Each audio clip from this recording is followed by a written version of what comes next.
তাম তুম খালি দিয়ে যাচ্ছে ঠাস ঠুস, কারো প্লেটে দেখলো 3-4 পড়ে যাচ্ছে মাংস, কারো দেখলো এখন আড্ডি ফেলা থেকে চলে গেছে। ও বেটা বসে রয়েছে আড্ডি নাকি কপালে আড্ডি জিতলো। পাশে আশপাশ দেখে যে এটা কত মাংস, এটা কত মাংস, আবার আড্ডি। গ্রামে এটা করলে মুরগির মাংস, গরুর মাংস কদাচিৎ খেয়েছি ওই সময়। তখন ওই সময় আমাদের গ্রামটা রানীনগর যে জায়গা, এখান থেকে মূল জায়গায় সেই গরুর মাংস কিনতে গেলে সেই 7 মাইল দূরে কাশীনাথপুর যেতে হবে। ওখানে যায়, আর তখন এই গরুর মাংস কিনে নিয়ে এসে খাওয়ার মতন মানুষ খুব কমই ছিল গ্রামে, মানে আমার শৈশবের কথা আমি বলতেছি। তখন ভরসা ছিল কি অনুষ্ঠান, মুসলমানের অনুষ্ঠান, বিয়ে অনুষ্ঠান, আর হচ্ছে কুলখানি মানে ফয়তা। এবং গ্রামের ফয়তার দাওয়াতগুলো হয়তো অবারিত। ফয়তা মানে দাওয়াত দিছে কি না দিছে এগুলো বোঝার অত টাইম নেই, ফয়তা খেয়ে আসি। এবং ওই স্ট্রিমেটেই আসলে সব আয়োজনগুলো করা হতো, যে আমার আত্মীয় স্বজন দাওয়াত দিছি 500, ফয়তা যেহেতু আরও 300 বাড়তে পারে, আরও 400 বাড়তে পারে, ডাবল, অনেক জায়গায় ডাবল রান্না করে। কারণ হচ্ছে গ্রামের ভিতর দিয়ে আর এক গ্রামের মানুষ আইটে যাচ্ছে, দেখা গেলো খাওয়া দাওয়া হয়েছে, ওনারাও বসে পড়তো তখন। ঠিক আছে, যে যাচ্ছি যেটুকু একটা খায়নি, তো এই কারণে হচ্ছে যে লোক বাড়তে ফয়তা। এবং ফয়তায় আমার মনে আছে জাস্ট চট বিছে দিত আমাদের সময়, আমরা ছোটোবেলায় চটের উপর বসে জাস্ট কলার পাতা, 2টো পাতা দিত, 2টো কলার পাতার 2টো সাইজ সুইজ করে নিয়ে বসে বসাও যেত না অনেক সময়, ঠ্যাঁসা ঠেসি এনে কোনো রকম ঠ্যাং এরম করে দিয়ে বসে এক পালি অনেক সময় দেখলে বাবু দেখে বসে, এই বাবু দেখেছে ঠ্যাং উঠে ভাই, এক ঠ্যাং উঠে ভাই, মানে ওকে এক ঠ্যাং উঠে ভাই, এক ঠ্যাং উঠে এভাবে খাচ্ছি। সেই ফয়তা খাওয়ার সিনারি, তো গরুর মাংসগুলা আমার মনে আছে।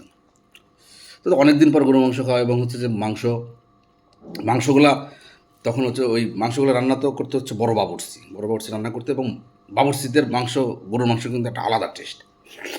দেখবেন ঘরে এক টেস্ট গরুর মাংস, আর ধরেন বাবুর্চি রান্না করছে, উফ, তো মাংস এরকম লাল লাল ধাস করে দেখা গেছে যে একজন আগে ভাত দিয়ে যেত, দেখা গেল বসে আছি সব বসে সিরিয়াল 100-150 কয়েকটা কাতার। প্রথমে একজন এসে কী করতো, পানি দিয়ে যেত, পানি দিয়ে যেত, হাতটা ধুয়ে এগুলো, আর একজন এসে লবণ দিয়ে যেত, লবণ এক জায়গায় একটু বেশি, এত বেশি দিছিস এক কোনায় দে, এক কোনায় লবণ সাইড করে রেখে বসে আছি প্রস্তুত, এখন ভাত আসবে। তারপরে একজন দেখা গেলো ভাত নিয়ে সেটা আমি দিচ্ছে, এক চামচকে মারি যাচ্ছে। এরপরে চলে আসতো ঘন্ট, মুড়ি ঘন্ট বা সবজি টবজি এই জাতীয় একটা। আমরা বসে আছি যে মাংস কম দিবি, তোর তো ঘন্ট মন্ট দেখাবে ইচ্ছে করতেছে না, ঘন্ট মাংস আন।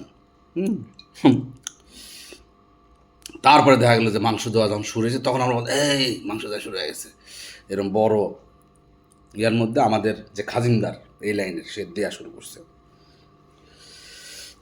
তো এটা বারে অনেকের আছে দেখবে যে ওই জায়গায় চামিয়েছি যা উঠেছে সেই মারছে, সে দ্বিতীয়বার কিন্তু ওদিকে তাকায় না, আর অনেক সময় সুযোগ থাকে না। বড় প্যান্ডেলগুলোতে, বড় ইয়াতে আমি দেখছি, দেখা গেলো আয়োজন 700, 800, 1000 এরকম তাম তুম খালি দিয়ে যাচ্ছে ঠাস ঠুস, কারো প্লেটে দেখলো 3-4 পড়ে যাচ্ছে মাংস, কারো দেখলো এখন আড্ডি ফেলা থেকে চলে গেছে। ও বেটা বসে রয়েছে আড্ডি নাকি কপালে আড্ডি জিতলো।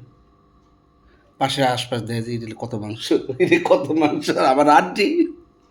আমরা তখনও সদয় ছিলাম, কেমন সদয় ছিলাম যে পাশে একজন ও আড্ডি ফুল, এখন তারা বড় এখন আড্ডি পড়ছে, মানে চামচ দিয়ে উঠাইছে এরকম, ওর ভিতরে এখন বড় এখন আড্ডি চলে গেছে, মাংস পাওয়া নেই, আমার পাতে বেশি বা ওই পাশে বেশি। যদি পরিস্থিতি মোটামুটি হলে পরে মাংস দিয়ে দিতাম দুইখান দিয়ে, কারণ পরে তো আবার আসবেই, দ্বিতীয়বার দিবে, তখন বলা যাবে সে মাংস পায়নি, তারা গেছেন এমনি খাওয়ার জন্য 2খান দিতাম, যে না খান। কয় না খাজিনদারে দেয়নি, যে খাজিনদার সহি দেয় না কি দিল না দিল। দ্বিতীয়বার যখন আবার আসতো, দ্বিতীয়বার আসতে আসতে একটা প্রতিযোগিতা হয়েছে, মাংস সব খাই শেষ করতে হবে, কারণ মাংস প্লেটে থাকলে মনে হয় খাই ফেলতেছিস না, আর দেবো না তার। সুতরাং সে ঘুরে আসতে আসতে শেষ, মানে দেখা গেছে এমন হয়েছে চলে আইসে মাংস একখান আসছে, তাড়াতাড়ি খাওয়া থেকে আর একখান দেখলো হাতের ভিতর করে নিয়ে বসে দিচ্ছে, নাই মাংস দেন, মাংস দিয়ে 5, 6, 7 গল্পগুলো করলাম এগুলা। এখন আমি একটা চুমুক দেবো।